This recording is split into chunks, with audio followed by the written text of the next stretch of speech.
നീ ശ്വാസമേ.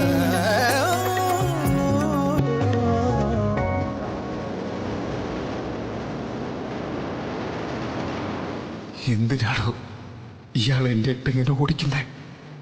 ഒരായുസ് മുഴുവൻ കരഞ്ഞു തീർക്കാനുള്ള സങ്കടമാ ഞാൻ ഈ കുറച്ച് നിമിഷം കൊണ്ട് അനുഭവിച്ചു തീർത്ത്. ഇതുകൊണ്ട് താനെന്താ നേടിയ? എന്തിനായി പരീക്ഷണം? ഞാൻ കുറച്ചു നേരമായി ഇവിടെ ഒരുക്കി തീരുക. എവിടെ എത്താൻ പോയി ഒളിച്ചിരിക്കുന്നത്?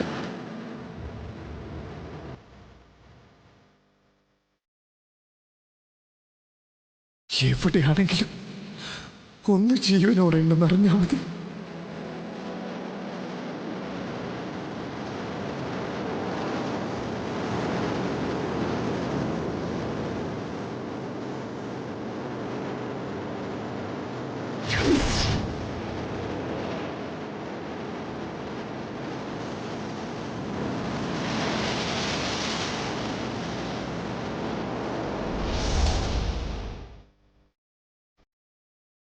ദേവി, ഞാൻ ദിവസവും തിരി കത്തിക്കാറുള്ളതല്ലേ?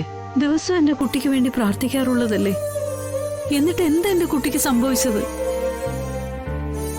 എന്റെ മോളെ വിളിച്ചിട്ട് പോലും കിട്ടുന്നില്ല. ദേവി, എവിടെയാ, എങ്ങോട്ടാ പോയതെന്നറിയാതെ ഞാൻ എന്ത് ചെയ്യും? സഹായത്തിന് പോലും ഒരാളില്ലെന്നറിയാലോ.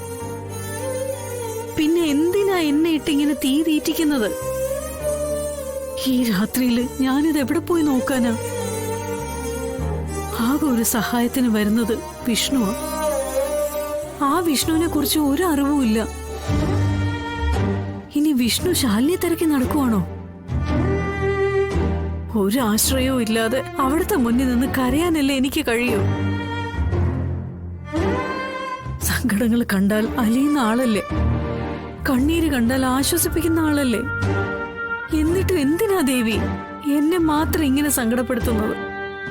എന്നും തിരികെ എത്തിക്കുമ്പോ ആദ്യം രക്ഷിക്കണേന്ന് പറയുന്നത് എന്റെ ശാലിനി മോളെ കുറിച്ച് മാത്ര. അവളെ കുറിച്ച് മാത്ര എനിക്കിപ്പോ ആവലാതെ ഉള്ളത്. എന്റെ മോൾക്ക് എന്തെങ്കിലും സംഭവിച്ചു പോയാ ഒരുപാട് ദുരന്തങ്ങൾ അങ്ങ് കാണേണ്ടി വരുവേ. വിഷ്ണു അവൻ പിന്നെ ജീവിച്ചിരിക്കില്ല. ശാലിനി ഇല്ലാത്ത ലോകം അവന് സങ്കല്പിക്കാൻ പോലും പറ്റില്ല.